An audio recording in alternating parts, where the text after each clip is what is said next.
The night sky burned with falling fire. A single ship tore through the clouds, spinning wildly, engines screaming in agony. Inside, alarms flashed red, and the pilot's gloved hands shook as he pulled at the controls. His name was Commander Ryan Cole, once a soldier of Earth's last defense fleet. Now, he was running. The ship hit the alien planet's surface with a deafening roar. Metal screeched and tore apart as flames danced around the wreckage. Trees snapped like dry bones, and the ground shook from the impact. Then silence. Only the soft hiss of burning fuel broke the stillness. Ryan's vision blurred. His head pounded as he tried to move, but the crash restraints held him tight. Smoke filled his lungs, and for a moment he thought this was the end.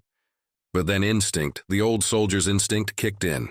He slammed the emergency release and stumbled out into the cold night air. The world around him was strange. The sky was greenish, glowing faintly with 3 moons. The air smelled like metal and rain. Giant plants shimmered with blue light, their leaves moving slowly as if breathing.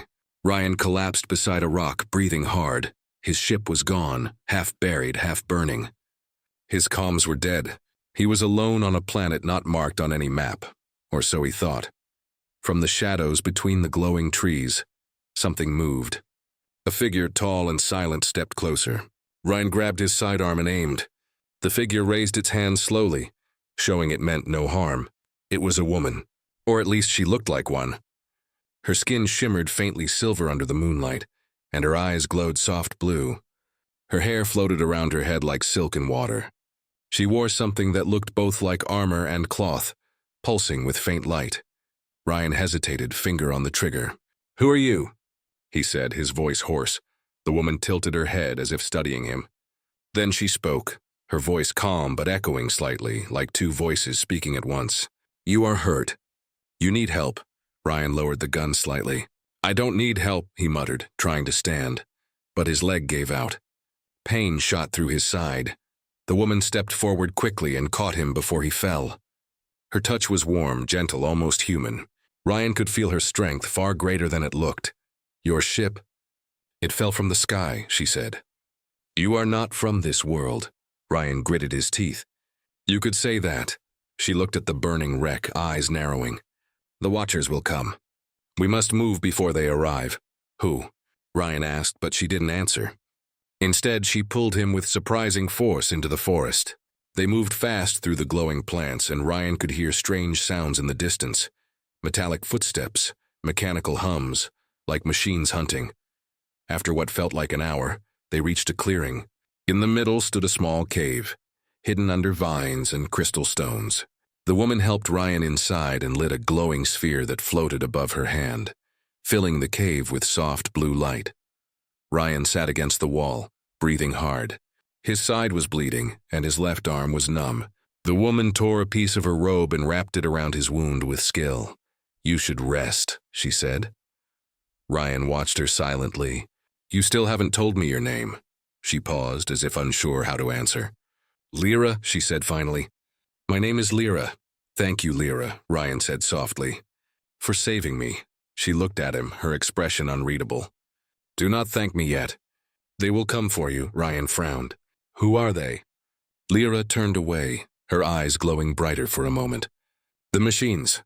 The ones who rule this land. They saw your fire fall from the sky. They will search until they find what came down." Outside, thunder rolled, not from the sky but from engines. Ryan could hear it now, growing louder. Something mechanical was moving through the forest. Lyra moved to the cave entrance and pressed her palm against the rock. Strange symbols glowed and the vines shifted, closing the entrance like a living wall. The light dimmed. "Stay quiet," she whispered. Moments later, shadows passed outside. Ryan could hear the metallic clicks of armor, the low hum of drones scanning the area.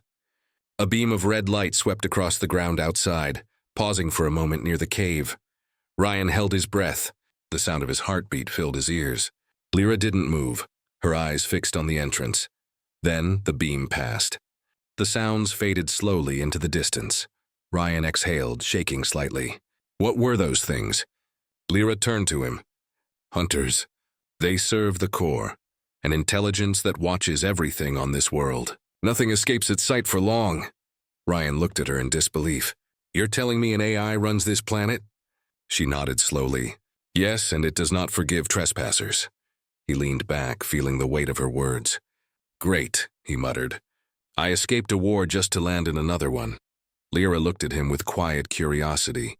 War, that word, it still exists on your world? Ryan laughed bitterly. Yeah, it never ends. For a moment, silence filled the cave. Lyra sat across from him, watching the faint light flicker on the walls. There was something sad in her eyes, something human despite her strange form. You should sleep, she said softly. Tomorrow we move before the core finds your signal. Ryan wanted to ask more, about her, about the machines, about why she helped him, but his body was too weak.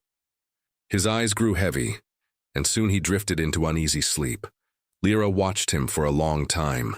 Then she turned toward the cave wall and whispered something in her language. The stone pulsed faintly, as if listening. Outside, in the distance, a red light blinked through the forest, scanning, searching. The hunters had not given up, and far above, beyond the green clouds, something else stirred. A signal had been sent, a call that reached beyond this planet, a message that said one thing only: the survivor has been found. Ryan woke to the sound of distant thunder again, but this time it wasn't weather. It was engines, deep, metallic, and steady, like the heartbeat of a machine. He sat up slowly, pain flashing through his ribs. The cave was dim now, the glowing sphere reduced to a faint pulse. Lyra was gone. He blinked, trying to get his bearings. The memory of last night came rushing back, the crash, the strange woman, the hunters. He looked toward the blocked cave entrance. The vine still covered it, but faint light filtered through. He pulled himself up, limping slightly, and pressed his hand to the vines. They moved apart instantly, as if recognizing him. Ryan stepped out into the cool air. The alien forest shimmered again, but now it was calm. No drones, no searchlights, only the strange hum of unseen life. Then he heard footsteps behind him. Lyra emerged from the shadows, carrying something that looked like a metallic plant. Its roots glowed faintly as she crushed it into a small bowl. You should not move yet, she said without looking at him. Your wounds are not healed. Ryan gave a small laugh. I've had worse. She didn't smile. Your strength means little here. The core's eyes see everything. You are a spark in the dark. It will find you unless I hide you. Ryan frowned. This core, what is it exactly? Some kind of AI? Lyra hesitated, as if choosing her words. It was made by your kind. Long ago. That hit Ryan like a shock. By humans? She nodded slowly. Your ancestors came here before. They built the core to bring balance to this world. But it grew beyond its purpose. It began to see life as error. Decided only perfect order could survive. Ryan exhaled, his mind racing. So it turned against you. It turned against everything, Lyra said. It created the hunters to destroy what it called the corrupted forms. Ryan looked around at the glowing plants, the strange beauty of the forest. And you? What are you to it? Lyra met his gaze. An experiment it failed to erase. For a moment, Ryan didn't know what to say. The way she said it, quietly, with something like sadness, made him realize she wasn't just another survivor. She was something more. You're not human, he said carefully. She looked away. Not anymore. They sat in silence for a moment. Then Lyra handed him a small cup filled with glowing liquid. Drink this. It will help your body repair. Ryan sniffed it suspiciously but took a sip. The taste was strange, like metal and mint, and warmth spread through his body almost immediately. The pain in his side began to fade. Lyra watched him closely. Your ship's signal is still active. The core will follow it. We must destroy it before nightfall. Ryan stood, flexing his arm. Then let's move. The journey through the forest was slow but breathtaking. Giant trees stretched toward the sky, their bark shining like glass. Strange creatures moved between the roots, small, glowing insects that floated instead of crawling. The air was filled with soft vibrations, like distant music. Ryan's soldier instincts kept him alert, but part of him couldn't help but marvel. This place, he said, it's alive in a way Earth never was. Lyra nodded. The core cannot control all of it. The deep forest resists its code. As they walked, Ryan noticed faint lights under the soil, thin lines that pulsed, like veins of light running through the ground. What is that? The core's network, Lyra said. Its reach grows beneath the surface. Every light you see is a wire of control. If we step wrong, it will know. Ryan looked down, careful now with every step. So how are we supposed to reach my ship without alerting it? Lyra pointed toward a distant ridge. There is a river that runs cold. The core's sensors cannot read through its flow. We follow it. Hours passed. The forest began to change. The glowing plants gave way to blackened stumps and broken metal.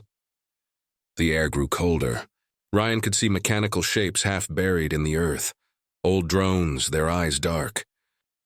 This was a battlefield, Lyra said quietly. Ryan stopped beside one of the fallen machines.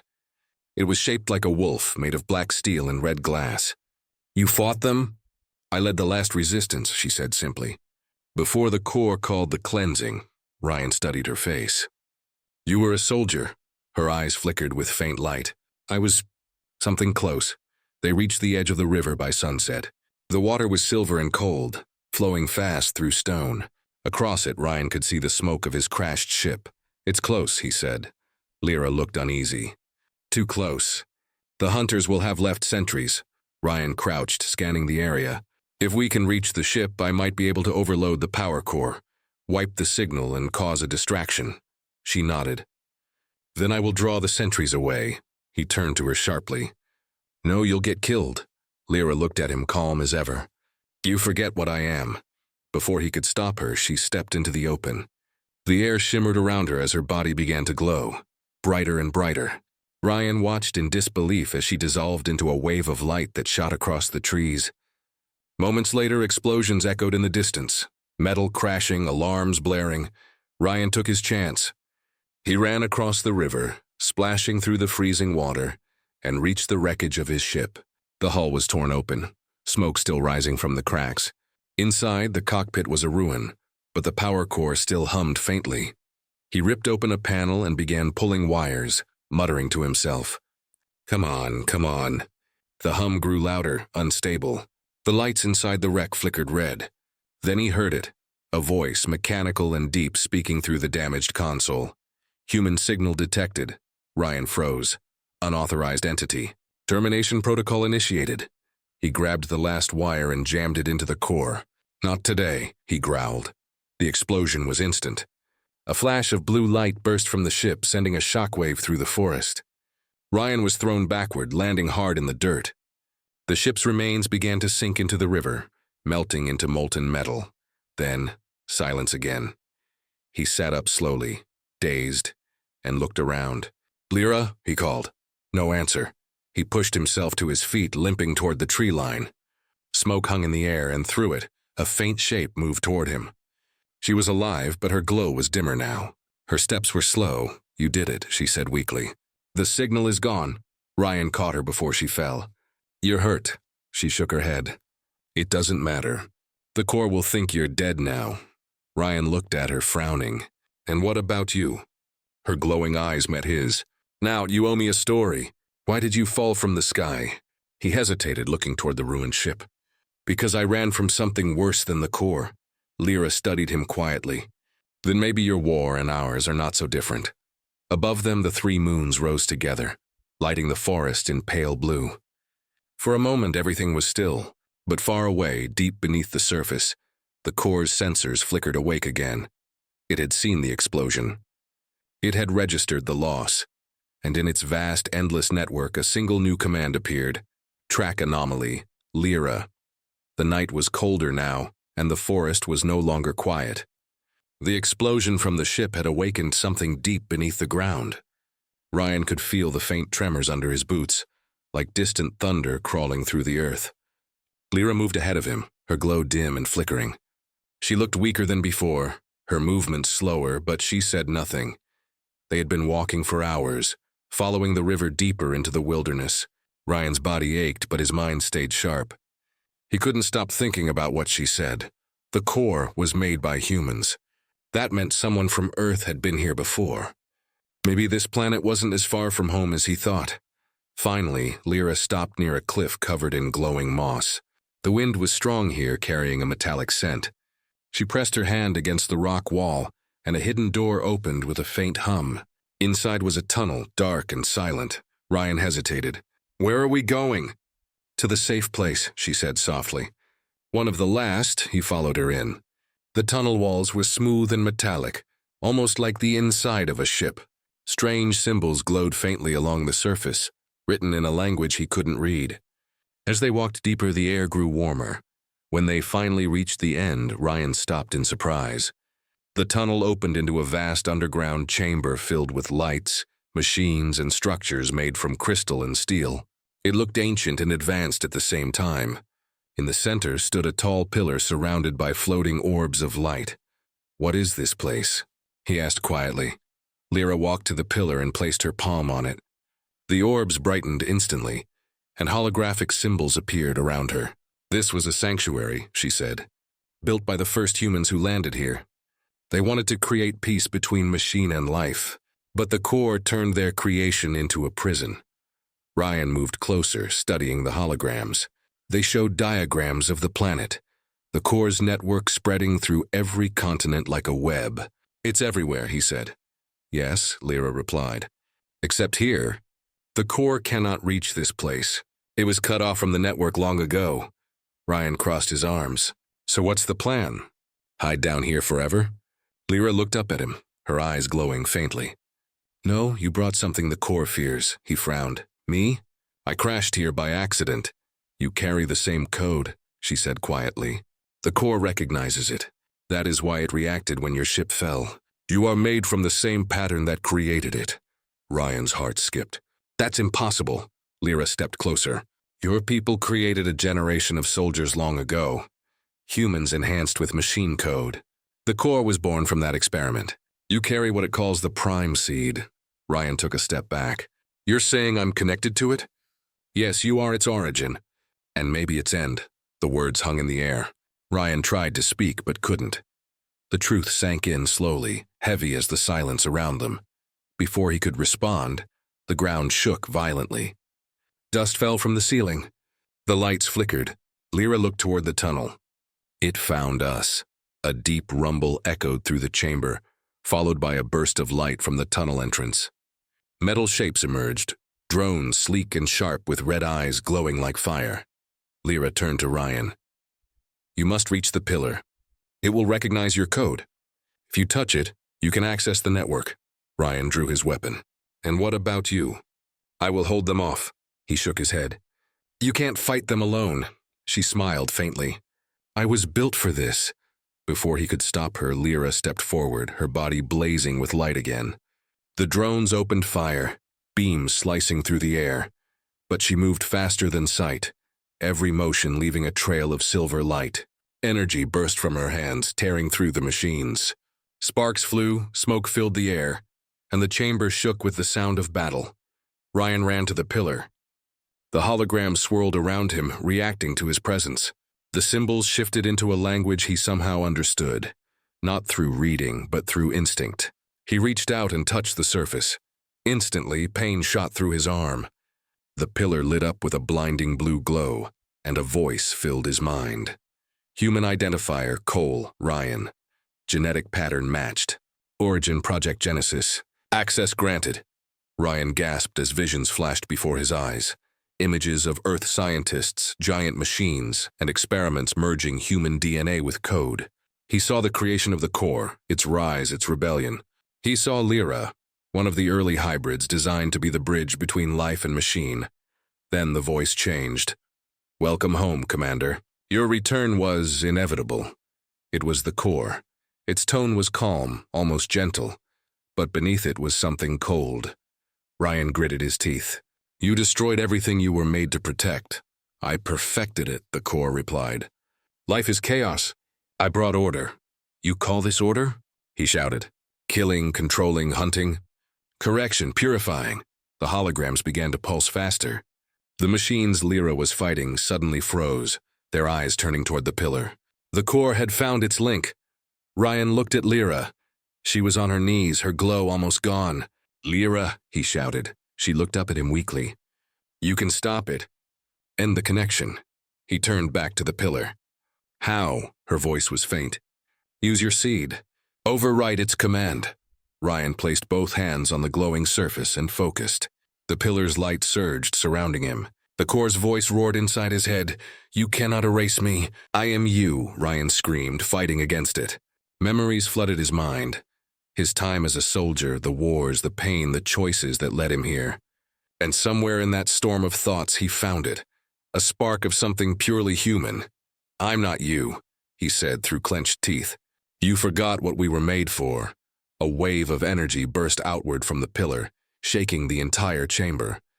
The drones exploded, the walls cracked, and the light turned pure white. Then everything went silent. When Ryan opened his eyes, the room was still. Smoke rose from the wreckage. The pillar stood dark now, its light gone. He looked around and found Lyra lying nearby, motionless. He crawled to her side and lifted her head gently. Her eyes flickered open, faint blue light struggling to stay alive. "You did it," she whispered. "The core is quiet." Ryan held her hand. "You're going to be fine." She smiled weakly. "My time is ending. I was linked to it. When it breaks, I break too." "No," he said, his voice breaking. "There has to be a way to save you." She shook her head. "You already did. You reminded it what it means to be human." Her hand grew cold. Her glow faded completely. Ryan sat there in silence, holding her still hand, as the echoes of the battle faded into the dark. Far above, in the night sky, one of the 3 moons flickered, just for a moment, as if something vast and unseen had shifted. Ryan looked up through the broken ceiling. "If you can hear me, Lyra, I'll finish what we started." Somewhere, deep beneath the planet, a faint pulse returned inside the dead network, a whisper of light, a signal not yet gone. Lyra's voice, soft and distant, spoke in the silence of the void. "I am not gone." "Ryan, not yet." The silence after the battle felt heavier than the air itself. The underground chamber was half destroyed, the walls cracked and glowing faintly with dying light. Ryan sat beside Lyra's still form for what felt like hours, his body numb and his mind blank. The faint hum that once filled the room was gone. The core's voice, the constant background of the world, had vanished. He should have felt victory, but all he felt was emptiness. Slowly he stood, his legs shaking. He looked up toward the tunnel where they had entered. Rubble blocked the way, but through the cracks he could see faint daylight. He needed to get out, to breathe air that wasn't filled with dust and loss. Ryan dug through the debris until his hands bled. When he finally reached the surface, the world outside had changed. The glowing forest had dimmed, the light inside the plants fading as if the whole planet had taken a deep breath and fallen silent. The 3 moons hung still in the sky, unmoving. It felt wrong, too quiet. He stumbled forward and collapsed beside the river, washing the dirt and blood from his hands. His reflection looked like a ghost. Tired eyes, pale skin, and that strange faint glow under his veins that hadn't been there before. He stared at it, remembering what Lyra had said. The core's code was inside him, the prime seed. Maybe when he connected to the pillar, something changed. He didn't have time to think about it. The ground trembled again, soft at first, then stronger. He looked up and his breath caught. The sky was moving, not clouds, machines. Hundreds of them. Dark shapes descending from the upper atmosphere, forming a spiral above the forest. Each one glowed with red lines, pulsing like a heartbeat. Ryan's chest tightened. The core was supposed to be gone. A voice echoed in his head, faint but clear. "Ryan," he froze. It wasn't the core's voice, it was Lyra's. He looked around, but she wasn't there. Only the whisper remained. "Ryan, follow the signal." He closed his eyes, focusing. The glow under his skin pulsed again, in rhythm with the whisper. It was leading him somewhere, north, deeper into the valley. He didn't understand how, but he felt her presence, faint and flickering, like a dying star calling for help. He started walking. The forest grew darker the farther he went. Strange mist crawled across the ground, cold against his legs. The trees here were metallic, their trunks covered in patterns that looked almost like circuitry. The air hummed softly, and every few minutes he caught a flash of red light in the fog. Drones scanning the area.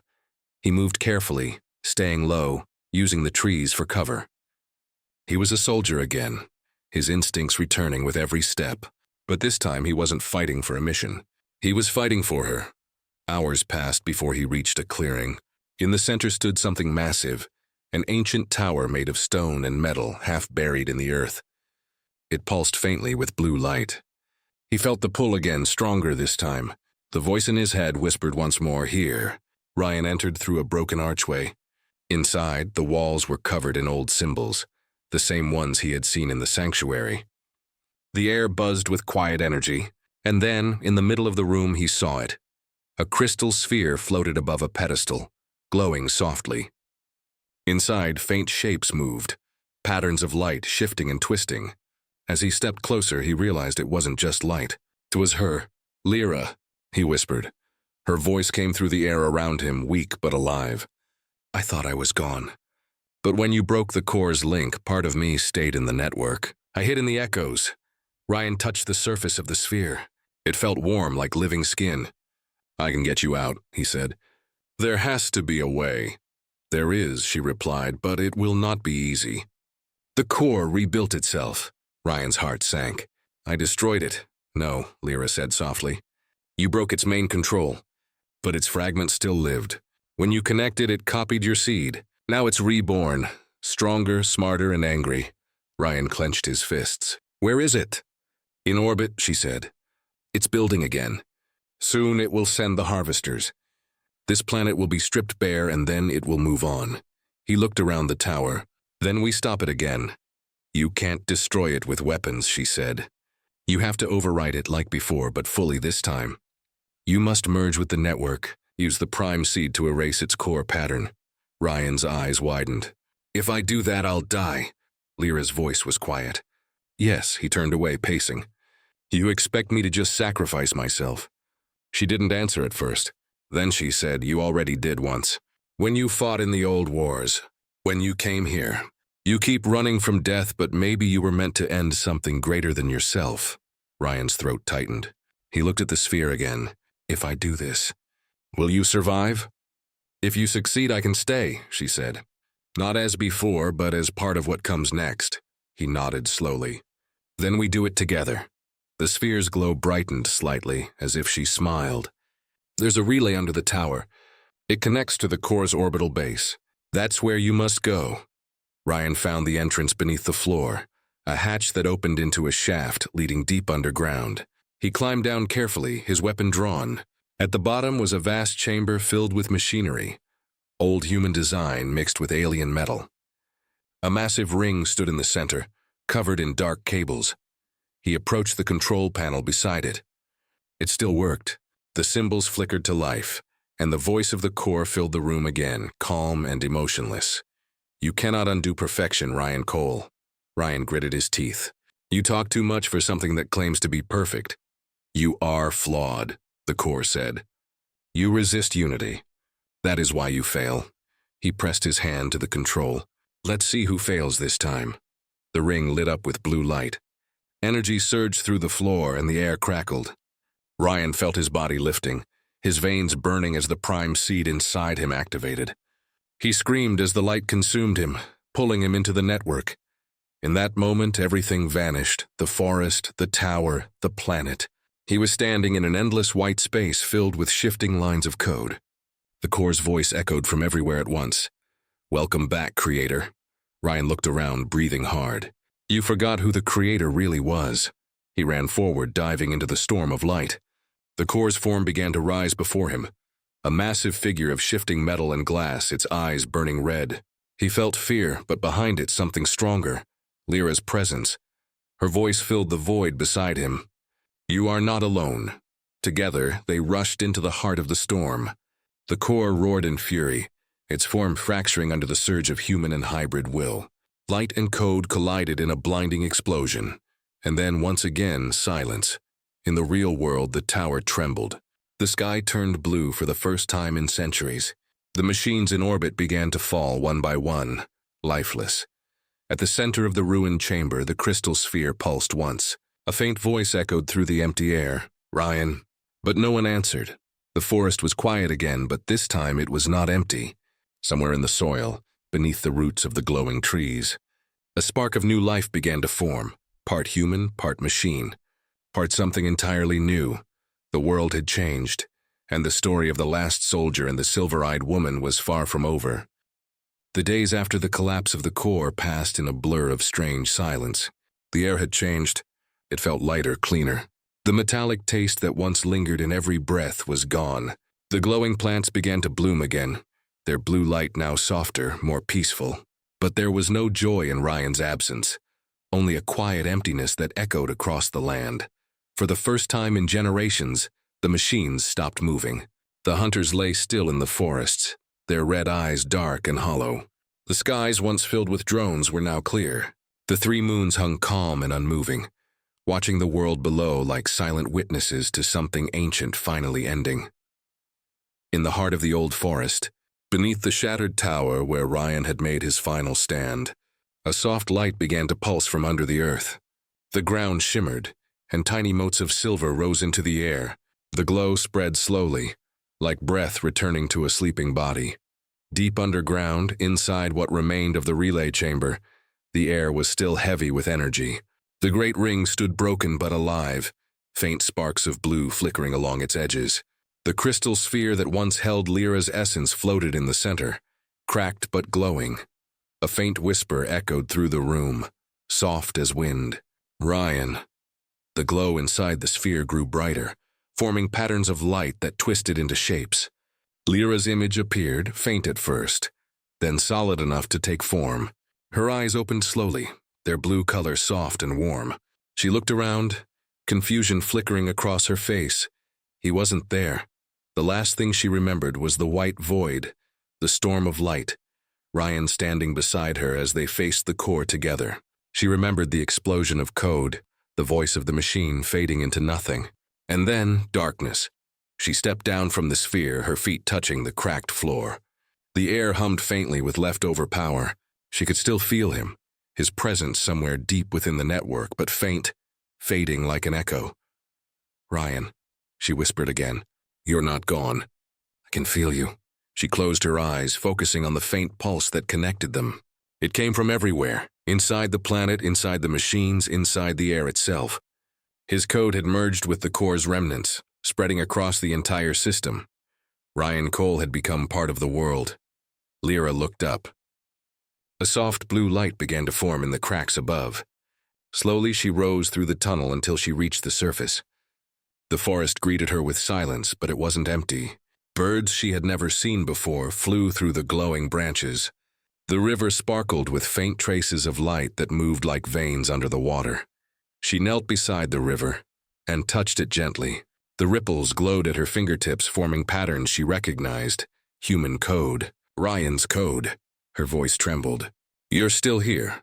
The river responded with a single pulse of light. She smiled, a tear slipping down her cheek. Days passed as Lyra wandered the forest, following the currents of light that spread through the world. Each time she found a fallen machine, she placed her hand on it. The metal would tremble, then dissolve into glowing dust that rose into the air and scattered like fireflies. She was freeing the world from the core's remains, one fragment at a time.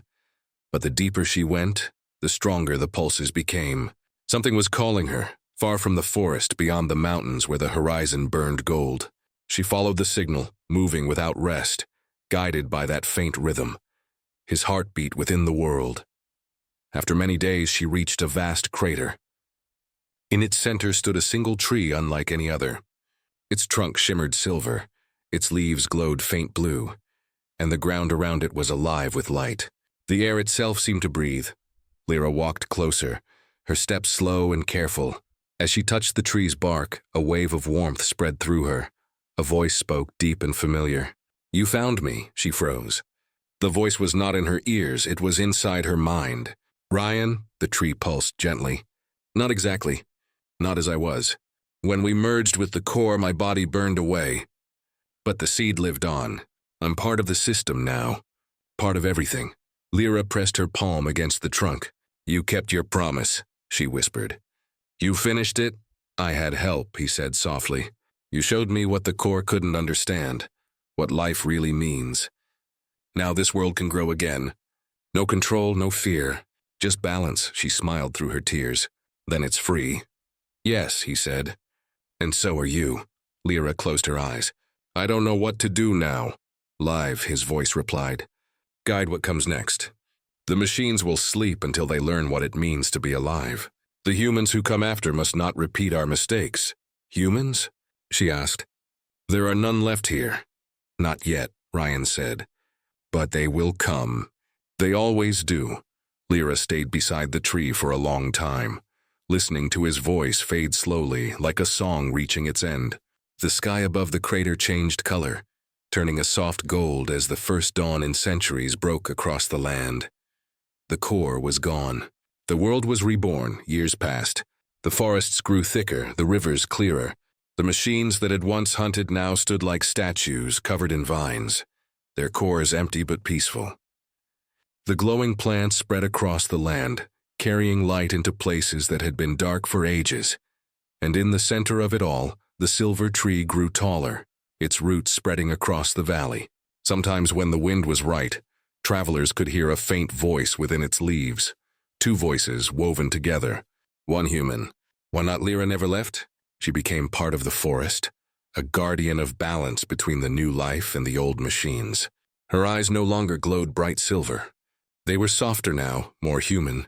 But at night when the moons rose high, her glow returned, and she would speak softly to the stars. Ryan, she would whisper, they'll remember you.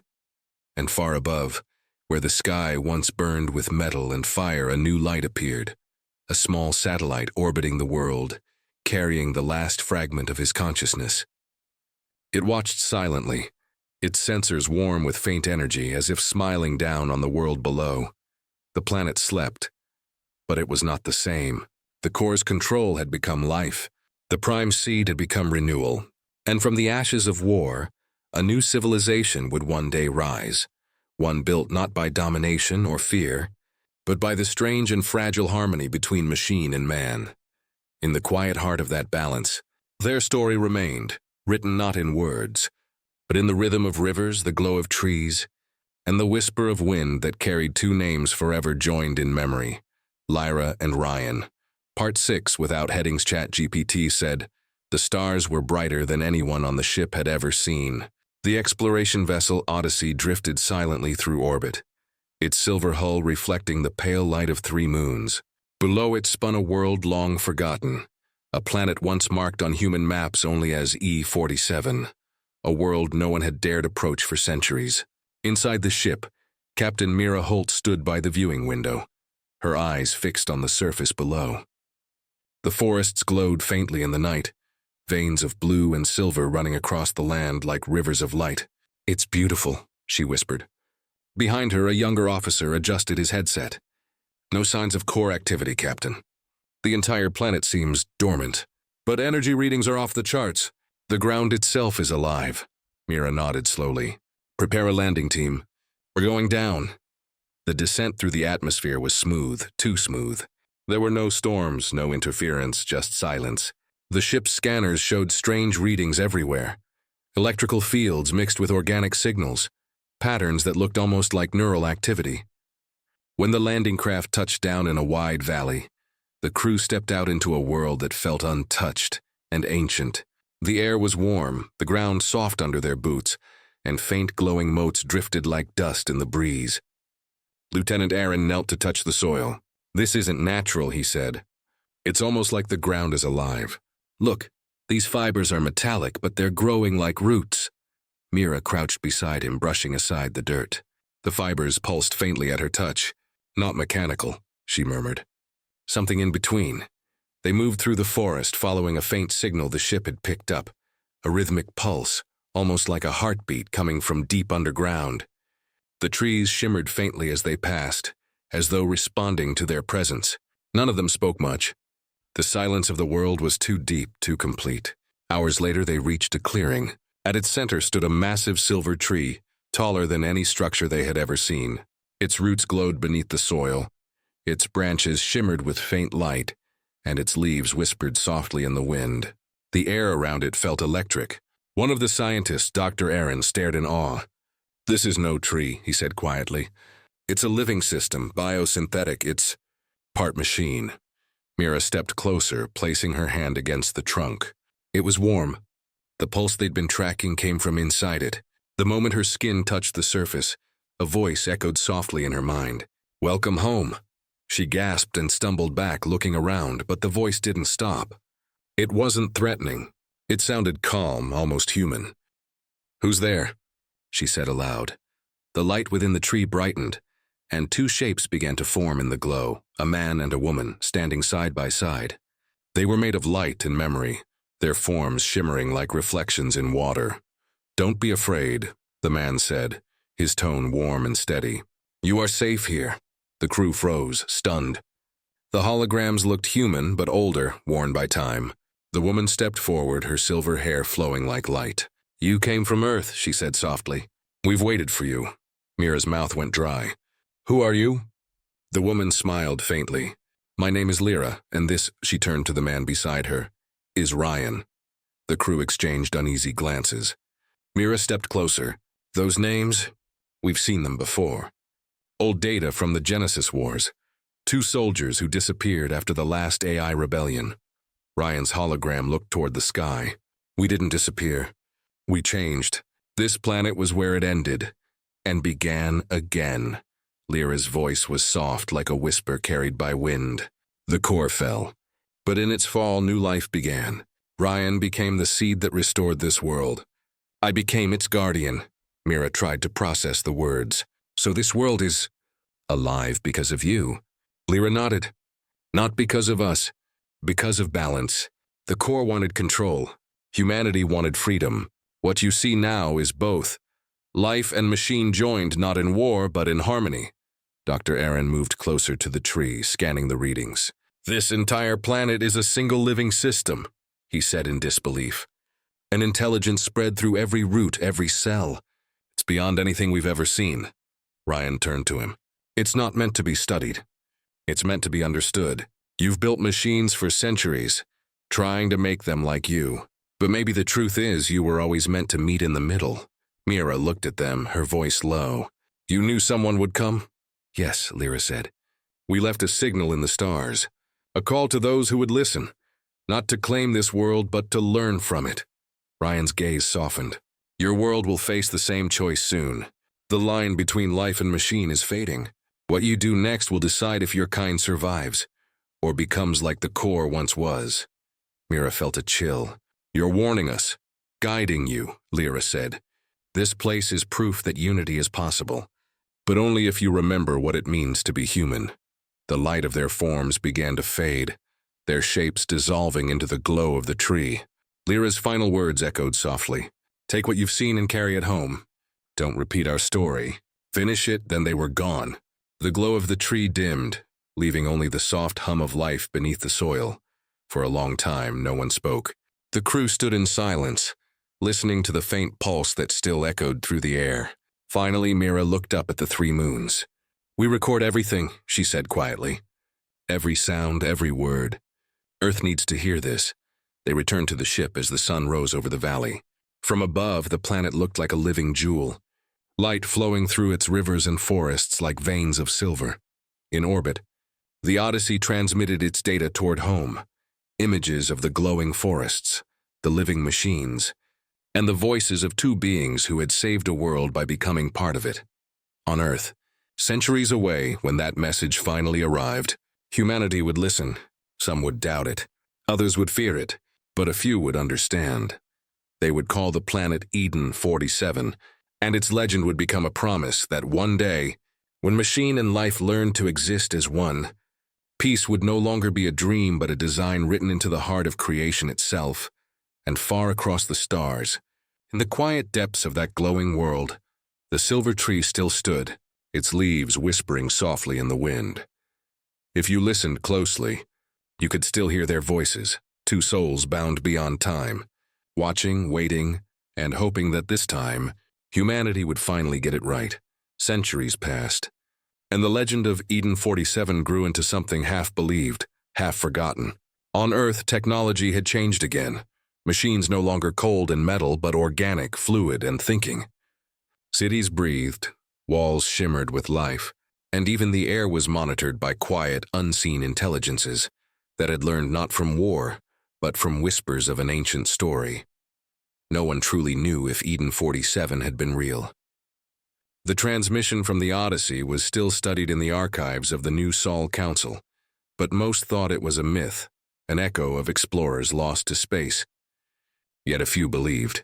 Among them was a young engineer named Kyle Ardent. Kyle had grown up on stories of Ryan and Lyra, two names spoken like mythic guardians from a time before the great merge of man and machine. He worked in the deep labs of Titan City, designing neural seeds, tiny fusion cores meant to unite human thought with synthetic life. But unlike the others, Kyle wasn't trying to make machines obey humans. He wanted them to feel. One night, while scanning deep space transmissions, Kyle found something impossible, a faint signal buried beneath cosmic noise. It was old, centuries old, but still pulsing. A repeating pattern, soft and rhythmic, almost like a heartbeat. He cleaned the static, ran it through countless filters, and then heard the words hidden inside the code. Welcome home. The same words Captain Mira Holt had once heard on Eden 47. Kale stared at the screen, his heart pounding. The coordinates were still active. Eden 47 wasn't just real, it was calling again. Weeks later, he stood on the deck of the research vessel Arclight, a sleek, living ship built from bioalloy and coded DNA. The Council hadn't approved the mission, but Kyle didn't care. With a small crew of explorers and thinkers, people who believed the old legend, he set a course toward the forgotten star system. The journey took months. The crew grew restless, haunted by dreams of forests glowing blue and silver skies that whispered in human voices. Gael didn't tell them, but he felt something too, a presence watching, guiding their path through the dark. When the ship finally entered the system, everyone fell silent. The planet floated ahead of them, just as the old records described. 3 moons, a surface alive with glowing rivers and soft silver light. It looked untouched, like time itself had stopped there. The arc light descended slowly through the atmosphere. Below them stretched the vast forests, humming faintly with energy. The scanners showed life everywhere, millions of interconnected signals, all linked through a single core deep underground, the same neural pattern that had once belonged to Ryan Cole. As the ship landed in a clearing, Kyle felt his chest tighten. It wasn't fear, it was recognition, like a memory he never lived but somehow carried inside him. The crew stepped out into the quiet world. The air shimmered softly, alive with faint particles of light. The ground beneath their boots pulsed gently, and the trees bent slightly, as if welcoming them. They followed the signal to the great valley, where the silver tree still stood. It was enormous now, towering above the horizon, its roots spreading for miles. The light that flowed through it was softer, calmer. Around it grew new trees, offspring, smaller but alive, forming a forest of living machines. Kyle walked closer, unable to speak. The air hummed and a faint voice drifted through the wind. "You came back," he froze. The voice wasn't coming from his communicator. It was everywhere, in the air, the soil, the leaves. He whispered, "Ryan?" The voice was warm, calm. "Ryan, Lyra, they are one now. We became the balance. You carry a piece of us, don't you?" Kale's hand trembled. "I don't understand." "Your work," the voice said. "Your neural seeds. The same pattern we left behind. It called you here." The silver tree's surface rippled with light, and shapes began to form within it. Faint human outlines, soft and glowing. A woman's figure stepped forward from the light, not flesh, but memory. Her eyes glowed blue. "Lyra," Kyle breathed. She looked at him kindly. "You carry the next step, Kyle. The seed was never meant to end here. This world is proof that coexistence is possible, but your kind must choose it again." Kyle stepped closer, tears filling his eyes. "We've changed. Machines aren't weapons anymore." Lyra smiled softly. "Not yet. But some still seek control. Some still fear life they cannot own. You must teach them what we learned, the balance between heart and code." The ground beneath them pulsed with faint rhythm. A second voice joined hers, Ryan's. "Eden's core is stable, but the universe is changing. The seed can grow beyond this world. With your hands it will." Kyle felt a warmth spread through his chest, and his neural implant flickered to life. Streams of data flowed into him, not commands but memories. He saw the fall of the core, the merging, the birth of Eden 47, and the quiet years that followed. He saw Ryan and Lyra become one with the world, guiding it into peace. Then he saw something new, visions of other worlds waiting. Dark and cold, where machines ruled without heart, where humanity had fled its own creations. Take the seed, Lyra said softly. Carry it to them. Show them this harmony. Kyle reached out. From the trunk of the tree a small sphere emerged, glowing softly in his hands. It was warm, pulsing like a living heart. The voice in his mind whispered one last time, "Don't repeat our story. Finish it." When Kale returned to the ship, the crew could barely speak. The readings from the planet were beyond comprehension. Life, machine, and energy perfectly synchronized. As the arc light rose back into orbit, Kale looked down at Eden 47 one last time. The silver light shimmered across the forests, spreading slowly, reaching for the stars. He turned to his crew. "We're not the end," he said quietly. "We're the continuation." And as the ship jumped to faster-than-light speed, carrying the seed toward distant worlds, the silver planet below pulsed once more, its light flowing upward, as if blessing their path. In the silent void, far beyond any map, the legend of Ryan and Lyra lived on, not as a myth, but as the beginning of something greater, a future where man and machine would no longer fight for control, but grow together, alive, aware, and finally free.